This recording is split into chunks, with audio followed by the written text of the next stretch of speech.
This is year 16 of the Milwaukee River Lake Sturgeon Rehabilitation Program. Here we go, Mr. Sturgeon. And the whole objective is to restore a population of lake sturgeon to their native waters in the Milwaukee River. Just as you have a child grow up and leave home, this is what these fish are meant to do. It's very rewarding to know that they've managed to make it through this growing up period and that they have a good chance of making it out there in the lake.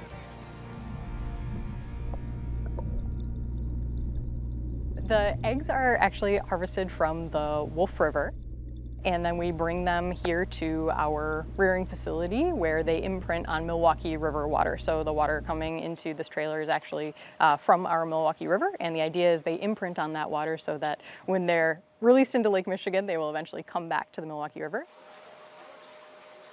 So we usually start out with close to 2,000 fish. The DNR comes in, they do pit tags. They're just like the little rice pieces that cats and dogs are gonna get. And then when they come through the fish passageways, there's a scanner in there and it'll automatically pick up their number, scan it, and then we know what year that fish was put into the river, where it came from.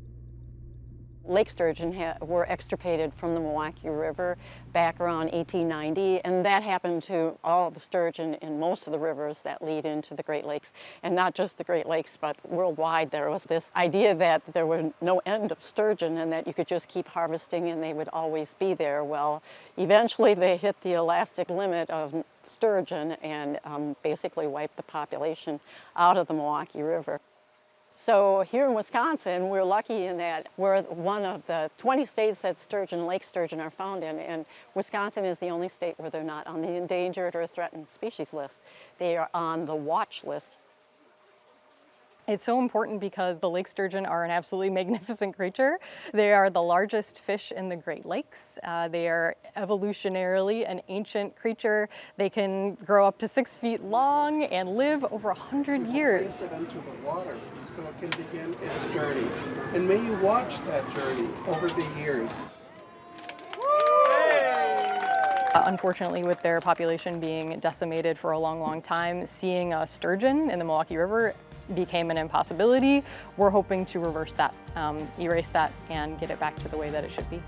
I want to name him Bob. Actually, this is the 16th year of the project. It's a 25-year project because we won't know if the females will start coming back until they're 25 years old.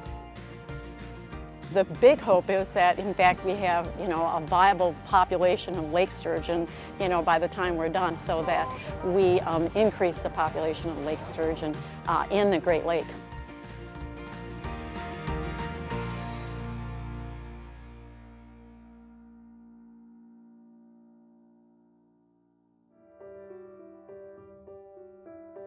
Hi, I'm Tracy Newman. And I'm Brian Ewing, and we're the producers of My Wisconsin Backyard. You can watch more of our stories and other great local stories. Oh, and don't forget other PBS favorites by downloading our PBS app.